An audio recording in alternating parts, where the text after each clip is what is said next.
बोलो श्री रामचंद्र भगवान की जय। श्री राम जय राम, जय जय राम। श्री राम जय राम, जय जय राम। बोलो श्री रामचंद्र भगवान की जय। मंगल भवनय मंगलहारी, द्रबहु सुदशरथ अजिर बिहारी। श्री राम जय राम, जय जय राम। श्री राम जय राम, जय जय राम। लो श्री रामचंद्र भगवान की जय। अयोध्या कांड, श्री रामचरितमानस। अयोध्या कांड। सुनि मुनि बचन राम सुख चाने, भाव भगति आनंद अघाने। तब रघुबर मुनि सुजासु सुहावा, कोटि भांति कही सबहि सुनावा। मुनि के वचन सुनकर उनकी भाव भक्ति के कारण आनंद से तृप्त हुए। भगवान श्री रामचंद्र जी लीला की दृष्टि से सकुच हो गए। मतलब संकोच में पड़ गए भगवान कि देखो इतना अच्छी बात हमें बता रहे हैं। अपने ऐश्वर्य को छिपाते हुए श्री रामचंद्र जी, अपने ऐश्वर्य को छिपाते हुए श्री रामचंद्र जी भारद्वाज मुनि का सुंदर सुयश करोड़ों और अनेकों प्रकार से कहकर सबको सुनाया। मतलब अब जब जान गए, भगवान भी जान गए, तो अब मुनि भारद्वाज जी के सुंदर यश को बता रहे हैं और करोड़ों प्रकार के संख्या में उनकी व्याख्या बता रहे हैं।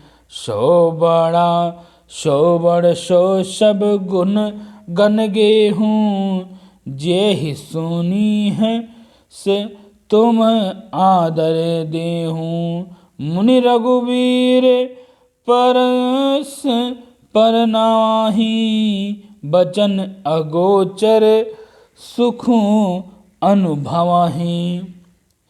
उन्होंने कहा, हे मुनीश्वर, जिनको आप आदर दें।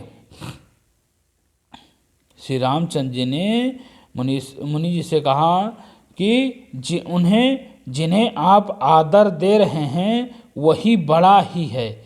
जिनको आप आदर पूर्वक उनका सम्मान कर रहे हैं वो समझ लो बड़ा है, और वही सब गुणों का समूहक है। वही मतलब आप ऐसे छोटे मतलब किसी नीची जाति को थोड़ी ना आदर दोगे। जिनको आप जान जाओगे उन्हीं को तो आप आदर दोगे, और जिनको आदर दोगे वही मतलब संपूर्ण सब गुणों का घर है। इस प्रकार श्री रामचंद्र जी और मुनि भारद्वाज दोनों पर स्पर्श विनिम्र हो रहे हैं और अनिमर्चस्य हैं।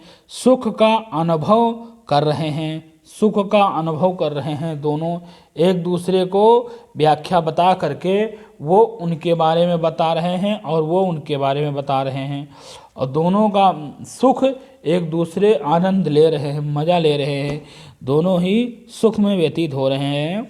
यह सुधि पाई प्रयाग निवासी, बाटो तपास मुनि सिद्ध उदासी। भरद्वाज आश्रम सब आए, देखन दशरथ सुवन सुहाए।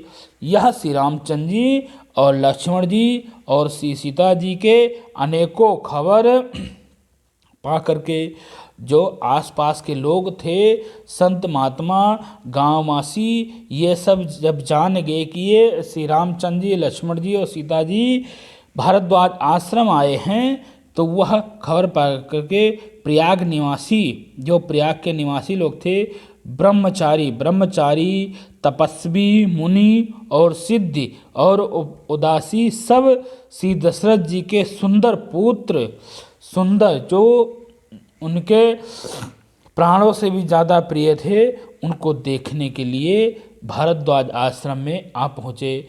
मतलब दशरथ जी के पुत्र श्री रामचंद्र जी का नाम तो विख्यात ही था, दशरथ जी का भी विख्यात ही था।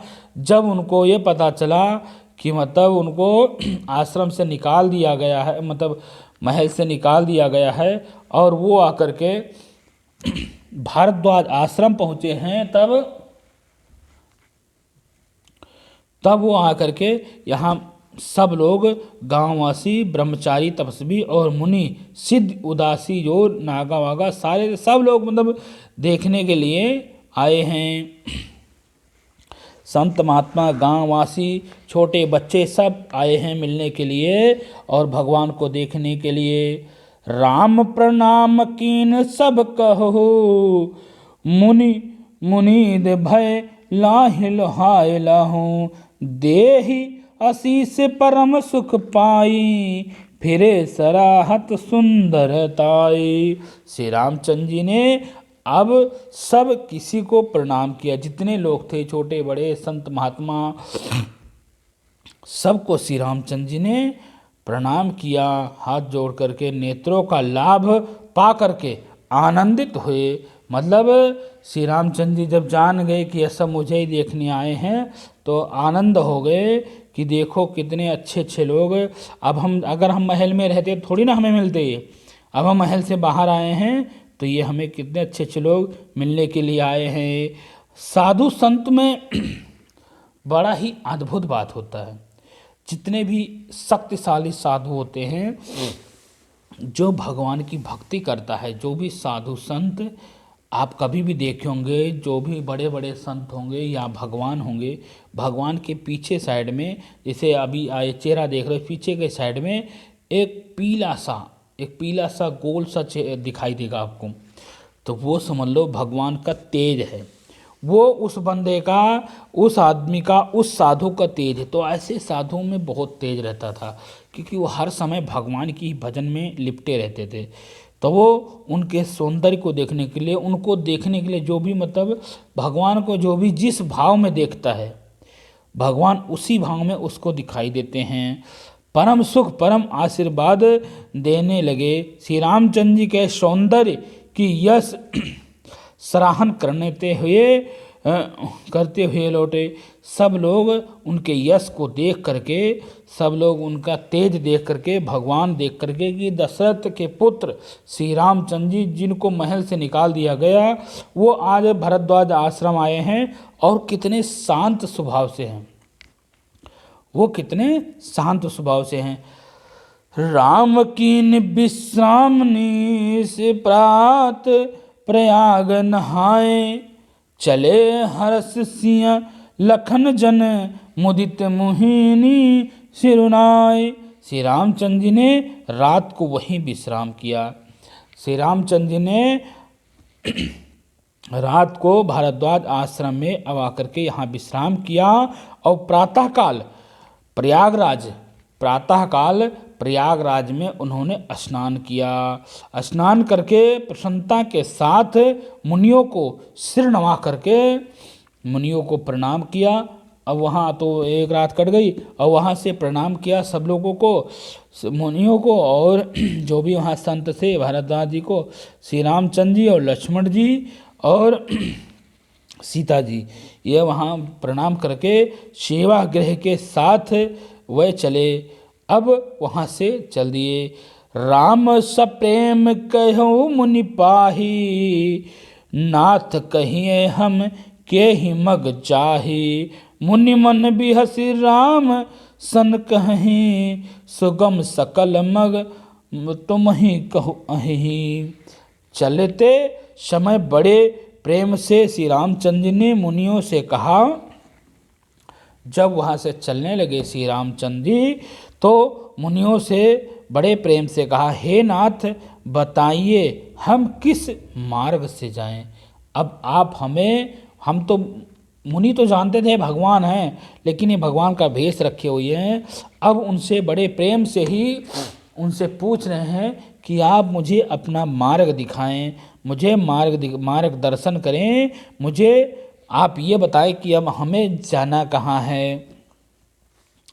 जहाँ मुनि मन में हंसकर श्री रामचंद्र से कहते हैं कि आपके लिए सभी मार्ग सुगम हैं।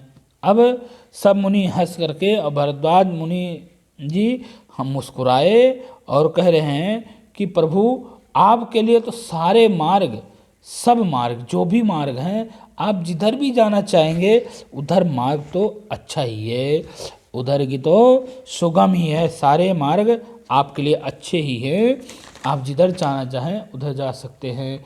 और श्री राम जय राम जय जय राम, श्री राम जय राम जय जय राम।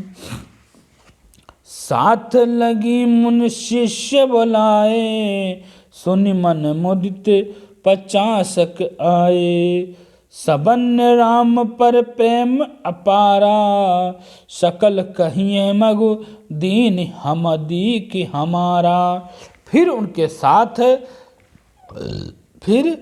साथ के मुनियों, जो भारद्वाज के साथ मुनि थे, उनके शिष्यों को बुलाए और साथ जाने की बात कही। किस इनके साथ जाओ, जहाँ कहीं ये कहेंगे वहाँ उनके लिए एक कुटी बना देना। सुनते ही चिंता में हर्षित हुए। यह बात श्री रामचंद्र जी सुने तो वो चिंता में हर्षित हो गए, चिंता करने लगे और वो 50 शिष्य आ गए। 50 जब उनके मुनियों ने शिष्यों को बुलाया तो वो 50 के करीब शिष्य आए और सभी का श्री रामचंद्र जी परम अपार प्रेम किया। मतलब उनको प्रणाम किया, श्री रामचंद्र जी ने उनको प्रणाम किया। सभी कहते हैं कि मार्ग हमारा देखा हुआ है, मतलब मार्ग हमारा हम लोगों ने देखा हुआ है, आप इधर चलो।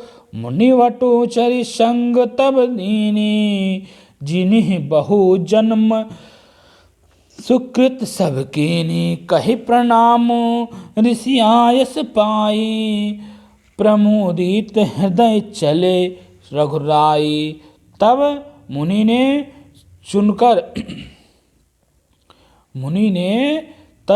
चुनकर 4 ब्रह्मचारियों को साथ कर दिया।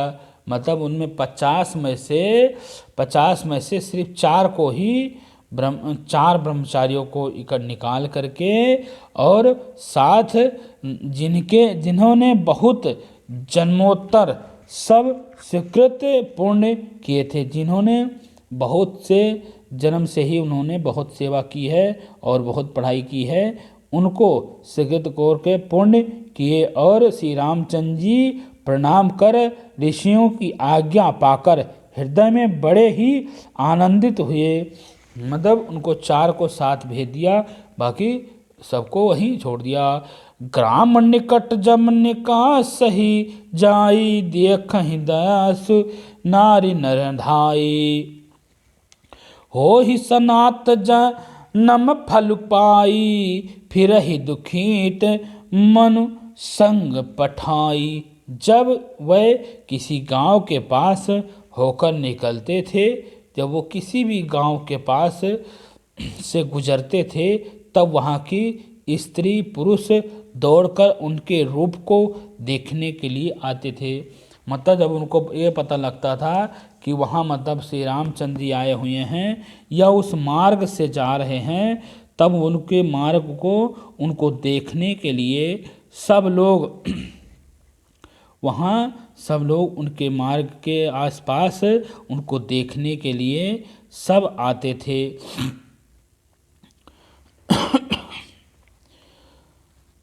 नंग श्री राम जय जय राम।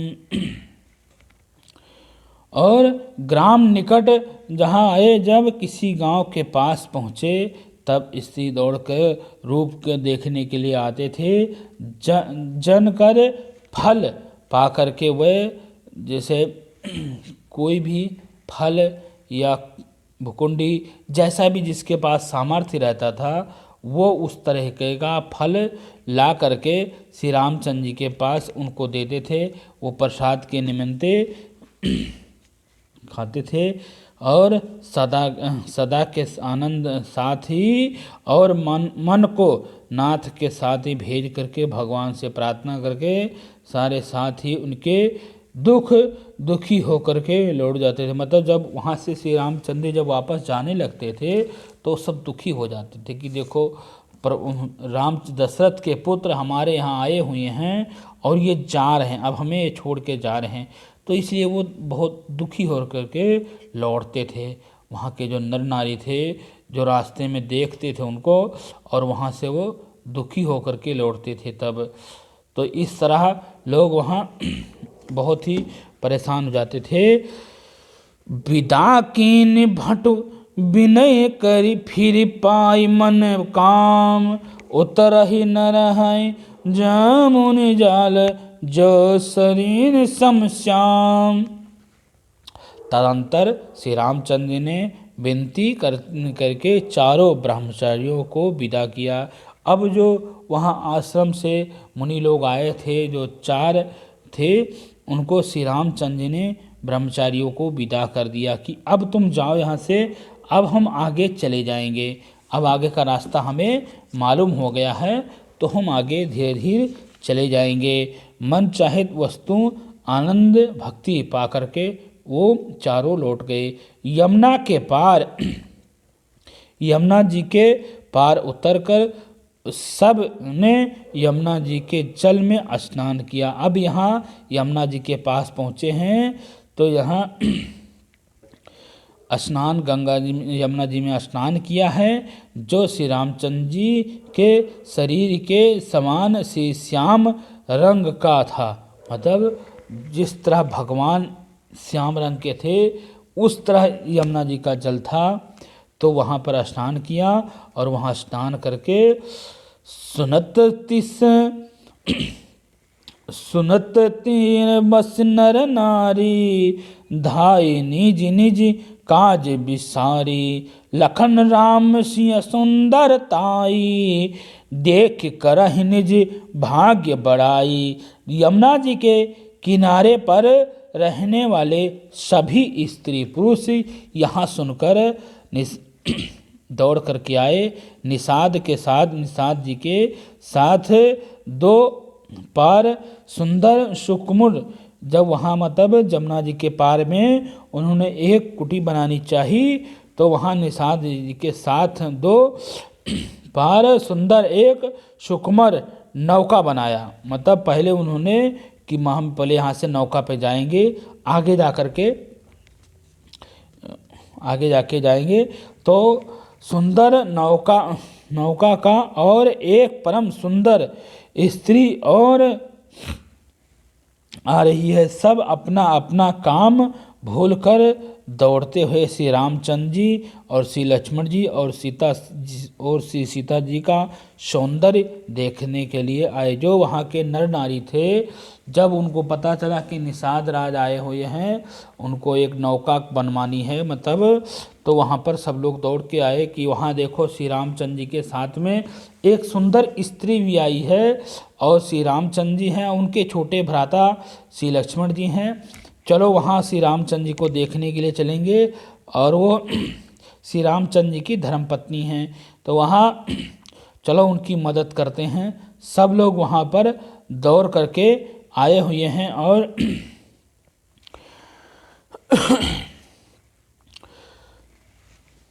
अति ललास पसीस मन माही, नव गयो बुझाही सकुचाही, जे 3 माहु भयावशी, भय विरिधि तयस्ने, 3 करि जोगति राम पहचाने। अति ललास बसहि मन माही, नाव गांव बूझत सकुचाई। मतलब वहाँ के लोग नाम पूछ रहे, कुछ लोग नहीं जानते हैं कि वह ये कौन है, तो उनके नाव गांव पूछ रहे हैं। और जे 3 महु बया विरिधि सयाने, तिनहि कार्य जुगित राम पहचाने। उन्होंने मन के परिचय, मन से अपना परिचय जानकी और बहुत ही ललाश्य भरे हुए हैं। मतलब वो जो नहीं जानते हैं कि ये कौन है, उनके मन के विचार को जानना चाहते हैं कि ये कौन है, कहाँ से आए हैं, तो वह भगवान जान गए कि ये है। पर वे नाव गांव पूछते हैं, सकुचित हैं कि ये कौन है। उन लोगों को वो वर वृद्ध और चतुर थे। उन्होंने युक्ति से श्री रामचंद्र जी को पहचान लिया और सकल कथा तिन सबहि सुनाई, बनहि चले पितु आयस पाई। सुनि सभी सदा सकल पछताई, रानी रया कीनि भल नाही। उन्होंने सब कथा सब लोगों को सुनाई। पिता की आज्ञा पाकर के वह वन को चले हैं। मतलब अब उन्होंने अपनी सारी विधा जब वहाँ लोग पूछने लगे तो उन्होंने सारी बात बताई और उन्होंने ये बताया कि हम अपने पिता की आज्ञा से यहाँ आए हुए हैं। और यह सुनकर सब लोग बहुत दुखित हुए और पछता रहे हैं कि रानी और राजा ने अच्छा नहीं किया। सब लोग ये कह रहे हैं कि ये तो भाई रानी राजा ने अच्छा नहीं किया। तेही अवसर एक तपासु आवा, तेज पूछ लगवाया बयास सुहावा। कवि अखिल तब कवि अलखित गात वेश विरागी, मन क्रम बचन राम अनुरागी। उसी अवसर पा करके, उसी में एक अवसर पा करके वहाँ से एक तपस्वी आया। एक तपस्वी था तो वहाँ उसने अवसर पा करके, और तपस्वी तेज का पुंजी था, छोटी अवसर पा करके अवस्था के और सुंदर था। उसकी गति कभी नहीं थी, उसकी जो गति थी वो कभी नहीं थी जानने, अथवा वह कवि था। जो भी मतलब था एक कवि के रूप में था, तो वो अपना परिचय नहीं देता था, वो अपना परिचय नहीं दे रहा था श्री रामचंद्र जी को। वो पूछे तो उन्होंने नहीं बताया। वह बैरागी के भेष में था, वो एक बैरागी के भेष में था। वह मन वचन और कर्म से श्री रामचंद्र जी का प्रेमी था। वो श्री रामचंद्र जी से प्रेम करता था और इस तेज पुंज तपस्या के प्रसंग को कुछ ठीक का छेप मानते हुए और कुछ लोगों के देखने में यह अस प्रसंग और उपासक से जुड़ा हुआ था जान पड़ रहा था कि परंतु यह सभी प्राचीन प्रतियों में से हैं और गोसाई जी अलौकिक अनुभाविक पुरुषों से हैं। मतलब वो अलौकिक हैं, उनको कोई पहचान नहीं सकता है, वो इस तरह अलौकिक हैं। पता नहीं यह इस प्रसंग के रखने में क्या रहस्य है। उसने एक प्रसंग पूछा श्री रामचंद्र से, परंतु वह छेप का तो नहीं था, वो इस इलाके का भी नहीं था। इस तपस्या को सब कभी अलखित गति कहते हैं। मतलब इसको कोई अलखित ही कह रहा है। निश्चय पूर्वक यह कौन है, हमारी समस्या से तो यह तपस्या या तो श्री हनुमान जी थे। मतलब अब यहाँ भी हनुमान जी अपना भेष बना करके आ गए।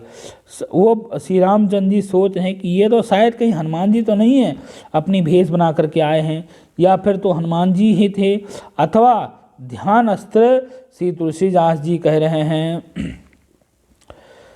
सजल नयन तन पुलकित निज इष्ट देव पहचानी, परस्यउ दंड जिमि धरनी तल दास न जाई बखानी। अपने इष्ट देवता को पहचान कर अब श्री रामचंद्र जी को हनुमान जी पहचान गए। वो कोई और भेषी नहीं था, वो सिर्फ हनुमान जी थे। हनुमान जी भेष बना के आए थे कि ये कौन है आखिर, ये दशरथ के पुत्र है या नहीं है, इनका भेष क्या है, ये क्या करना चाहते, कहाँ जानते हैं। तो वो अपने इष्ट देव को पहचान कर उनके नेत्रों में जल भर गया। मतलब अपने इष्ट देव को देख लिया तो उनके नेत्रों में जल भर गया और यह शरीर पुलकित हो गया, मतलब बहुत खुश हो गए कि अब तो हमें भगवान मिल गए हैं, हमें आगे भी वहाँ मिलेंगे जहाँ मतलब वहाँ जाना है उनको। दंड की भांत पृथ्वी पर गिरी पड़ा, मतलब पहले मतलब लोग दंडवत प्रणाम करते थे तो सीधा ही मतलब पृथ्वी पर लेट जाते थे। आजकल नहीं कि पाँव पकड़ते हैं और ना मत्थे पे लगाते हैं, अब तो सीने में लगाते हैं, और सीने में नहीं लगाना चाहिए। प्रेम अगर प्रार्थना करनी है तो अगर किसी का चरण आप छू रहे हैं तो सीधा अपने मत्थे पर ले जाएं कि हमारी बुद्धि सही रहे। प्रेम बिहाल दशक वर्णन नाही किए जा सकत, मतलब इतना प्रेम बिहार कर दिया कि उसका वर्णन नहीं किया जा सकता है। इस तरह हनुमान जी श्री रामचंद्र जी के प्रणाम किए, मतलब सीधा ही लेट गए। ऐसे मतलब साधु संतों के जो भी मुनि भेष रहते हैं उनके ऐसे ही प्रणाम किए जाते हैं। जो भी तो उनको प्रणाम किया हनुमान जी ने, और हनुमान जी के मन में आंखों में आंसू आ गया और वो गदगद हो गए, बहुत खुश हो गए हनुमान जी। और आगे की कथा कल सुनाएंगे। बोलो श्री रामचंद्र भगवान की जय। मंगल भवन या मंगल हारी, द्रबहु सुदशरथ अजिर बिहारी। श्री राम जय राम जय जय राम, श्री राम जय जय राम। अब आजकल लोग प्रणाम क्या करते हैं, प्रणाम नहीं करते, वो ढोंग करते हैं। चरण तो छुएंगे, चरण भी नहीं छुएंगे, घुटना छुएंगे, कहीं किसी का जंगा छुएंगे। अरे चरण छूने का मतलब है जो पंजा होता है, पंजे के आसपास वो होता है चरण छूना, वहाँ पर हाथ लगाया जाता है और वहाँ से हाथ लगा करके सीधा अपने मत्थे पर हाथ लगाया जाता है। आजकल तो लोग कहीं घुटने छूते हैं, कहीं जंगा छूते हैं, कहीं कुछ छूते हैं, और वहाँ भी छू करके वो अपने सीने में लगाते हैं, और सीने में भी नहीं लगाते, ऐसे कर लेते हैं, टच नहीं होता, ऐसे कर लेते हैं। और चरण छूने का मतलब है आप सीधा चरण छुओ और चरण छूने के बाद में अपने सीधा मत्थे में लगाओ कि तुम्हारे चरण का जो धूल है हमारे मत्थे में लग गया है, तो तुम्हारी जो आशीर्वाद है, तुम्हारा जो चरण का धूल है हमारे उद्धार करे। तुम जो आशीर्वाद दोगे वो हमें उद्धार करे। और अगर हम आशीर्वाद नहीं देते हैं, तो वो आपको दोष नहीं पड़ेगा, वो दोष हमें पड़ेगा।